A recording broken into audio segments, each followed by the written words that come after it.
Nigga. I just wanted to not to remind you something real quick. Hmm.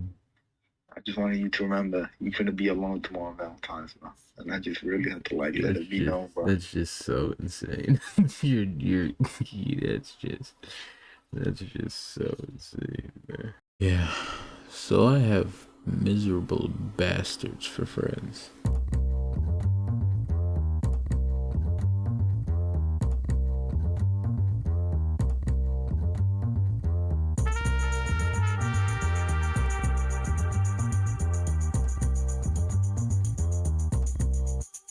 So, what I need you to know about that call you just heard is that it was entirely unprovoked. I'm sitting there, screen recording a clip of Luffy I used in the last video, saw the phone ringing, and answered it like a dumbass.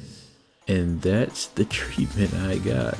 Now, it happening at a time while I was recording, well, that's just the luck of the fucking devil. Shit, must be all that Lucifer I was watching back in the day. But thanks to that timing, I was inspired to make this video. So, thank you, Lucy. So a good little chunk of my friends are proper dickheads, yeah? In one group, we even like arguing over who the nicest guy is, and that's funny because we're all terrible. The worst of which, indisputably, is the one you just heard. We call him Shame, of which he unfortunately has none.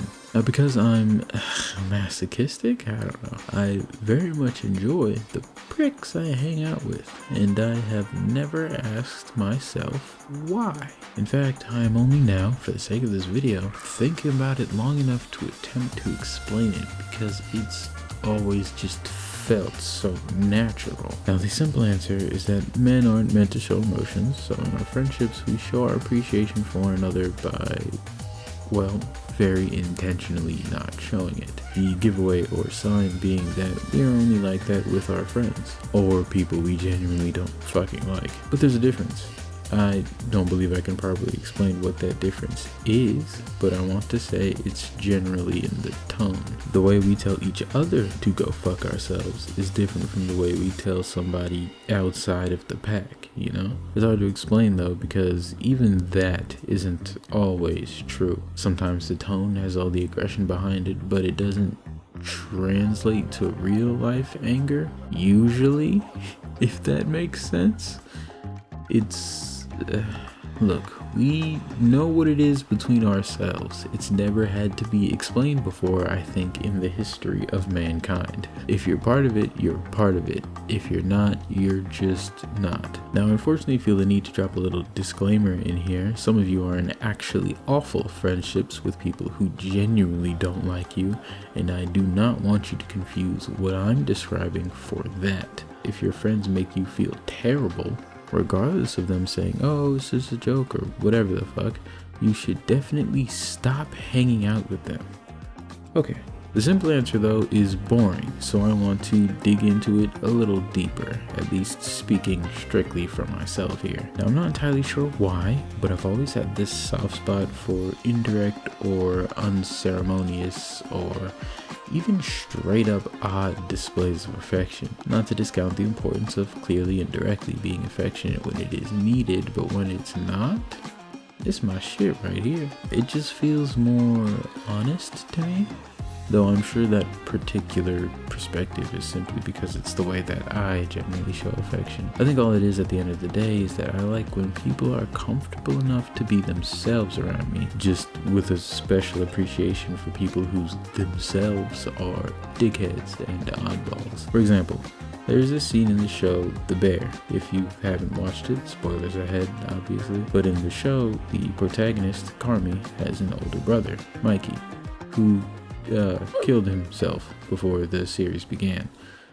There also goes your trigger warning, suicide talk ahead. The only bits we get to see of Mikey throughout the show are flashbacks and memories by the members of the cast who knew him. In these flashbacks, we see how much Mikey cared for Carmy and that he liked to use this catchphrase, let it rip. In the season finale, Carmy reads a note left by his brother, and all it reads is... Now, the person I watched with voiced that they would be upset if this was all that was left behind for them. What I did was let out that little gust of air, you know what I mean, that little and then I went to war against the tears that were beginning to form in my eyelids. I'm exaggerating a little bit, but I did definitely feel a cry coming on. I just subconsciously denied it because I'm manly. But this, fuck. I think a note like this would fuck me up more than a long ass note would have. It's rough to explain, but it's that idea of people being themselves again. Sure, I could read several paragraphs of the ins and outs of what my loved one was going through and still burst into tears. It's not like I wouldn't appreciate a thorough explanation, but that may not be the type of person my loved one was.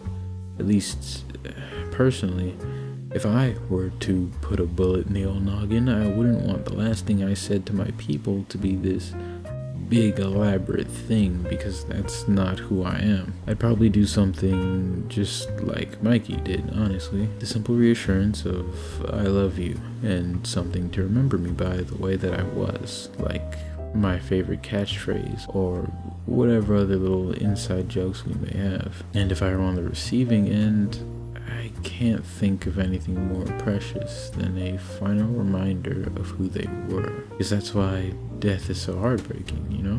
When someone is gone, you don't get to experience them anymore. So yeah, this stupid little note that makes me think this is just like him, that fucking asshole, would mean the world to me, just the way it is. For those of you out there who are wondering if your friends hate you because they're generally aggressive, they're showing you who they are. They just don't like expressing their affection the usual way. Whether or not you like what you see is up to you. Now, this video took a turn I wasn't expecting while I was writing it, so, and I don't know how to follow this up, so I'm just going to end it, because where the fuck do I go from here? So,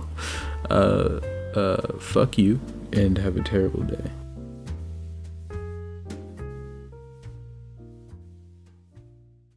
男がグダグダうるせえぞ。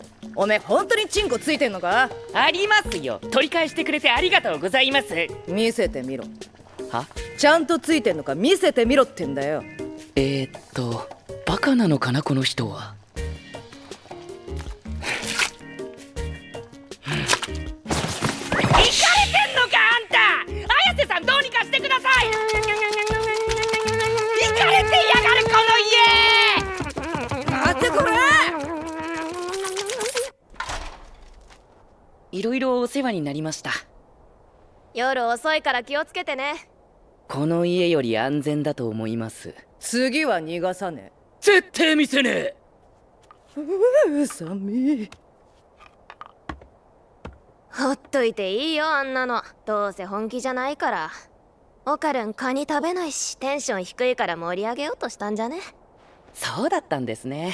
なんか気を使わせちゃってすいません。ってなるか